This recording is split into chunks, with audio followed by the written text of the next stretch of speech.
เลิก7สิ่งนี้ชีวิตไม่มีจน 1. เลิกแก้ตัวไม่ได้เรียนมาไม่มีเวลาทำไม่มีเงินลงทุน 2. เลิกอิจฉาคนรวยคนเก่งคนมีโอกาสดีๆส่วนใหญ่ไม่ใช่เพราะเขาโชคดีแต่เพราะความสามารถที่เขามีและสร้างขึ้นมา 3. เลิกบ่นกลดาเหนื่อยเบื่อเซ็งปัญหาเยอะอะไรก็กรูเอาเวลาด่าไปพัฒนาตัวเองดีกว่าไหม 4. เลิกเห็นแก่ได้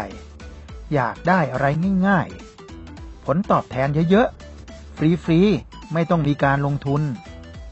อยากได้แล้วไม่ให้เมื่อไหร่ล่ะจะได้ 5. เลิกขี้เกียจตื่นเช้าก็ง่วงนอนทีหลังก็เหนื่อยหนักก็ไม่เอาเบาก็ไม่ไหว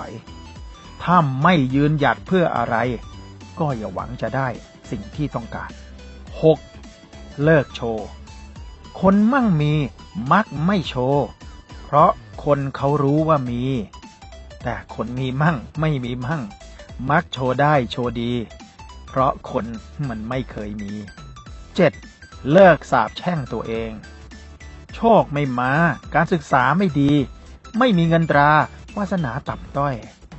ไม่ต้องแปลกใจทำไมวันนี้ถึงยังจนเพราะคนจะได้สิ่งที่คิดถึงเป็นประจำตลอดเวลา